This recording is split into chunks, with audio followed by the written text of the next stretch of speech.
So yeah, we're here today at the Christiansen Forest Preserve. We're here today because we are putting some goats out here. So we are using the goats as a management tool to remove some undesired, non-native invasive plant species. A couple of the common invasive species out here are honeysuckle and oriental bittersweet. Honeysuckle is a bush that takes up a lot of the sunlight and totally covers the forest floor.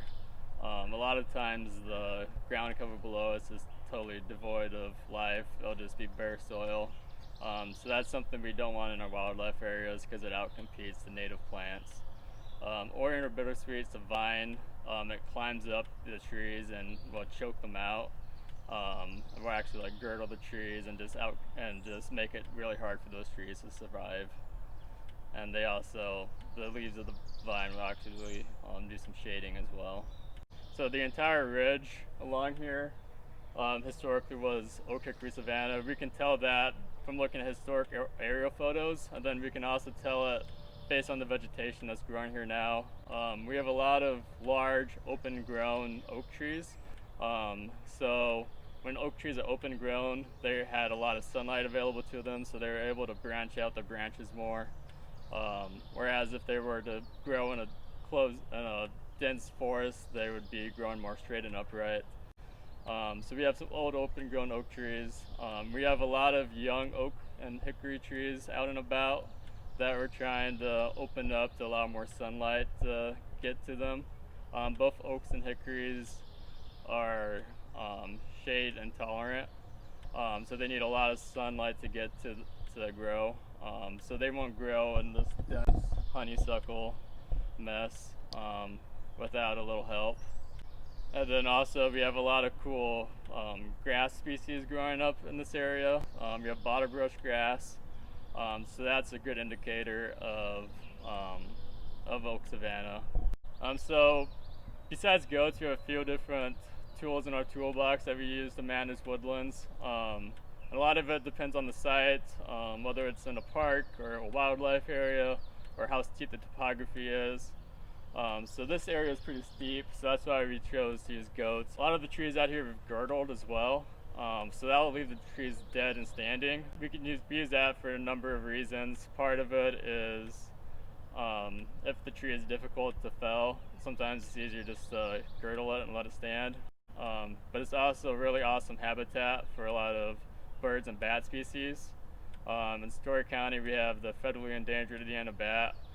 It likes to roost underneath the bark of dead trees. So if we could promote some habitat for those guys while also meeting our TSI, timber stand improvement objectives, then that's awesome.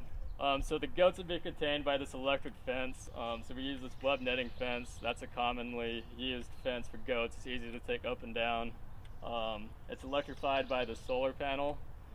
So we do have the fence running along some of our hiking trails out here. So you just want to be extra careful. We widen the trail a little bit, but just keep your distance. If you have children, make sure you educate them on the importance of staying away from the fence. And then if you have a dog, just make sure you're following the park rules and keeping your dog on a leash too, and not wandering around and potentially trying to go after the goats. So the goats are busy at work, and we just want to leave them be and let them do their job and not harass them too much.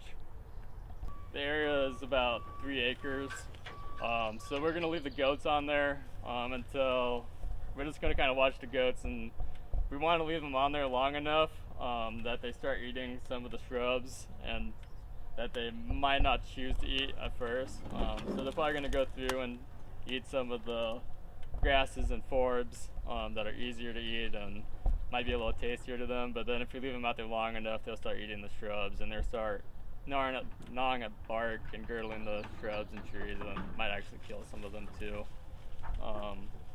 So then once we determine that they've been on the area long enough, we can move them along the ridge farther and just kind of keep them moving and keep them knocking back new stuff. Given the choice, they would eat about 80% of their diet would be what we call browse, which is the brushy, twiggy stuff, and about 20% grass if they get the choice. We have started to do some of the contract grazing, doing some brush clearing.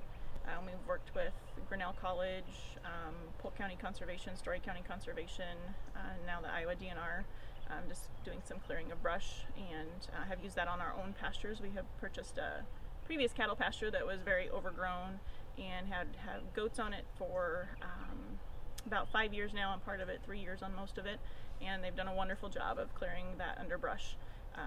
The thornier it is, the more they like to eat it. They'll eat thistles, raspberries, multiflora rose. They love that thorny stuff. Really defoliate it and cut it back.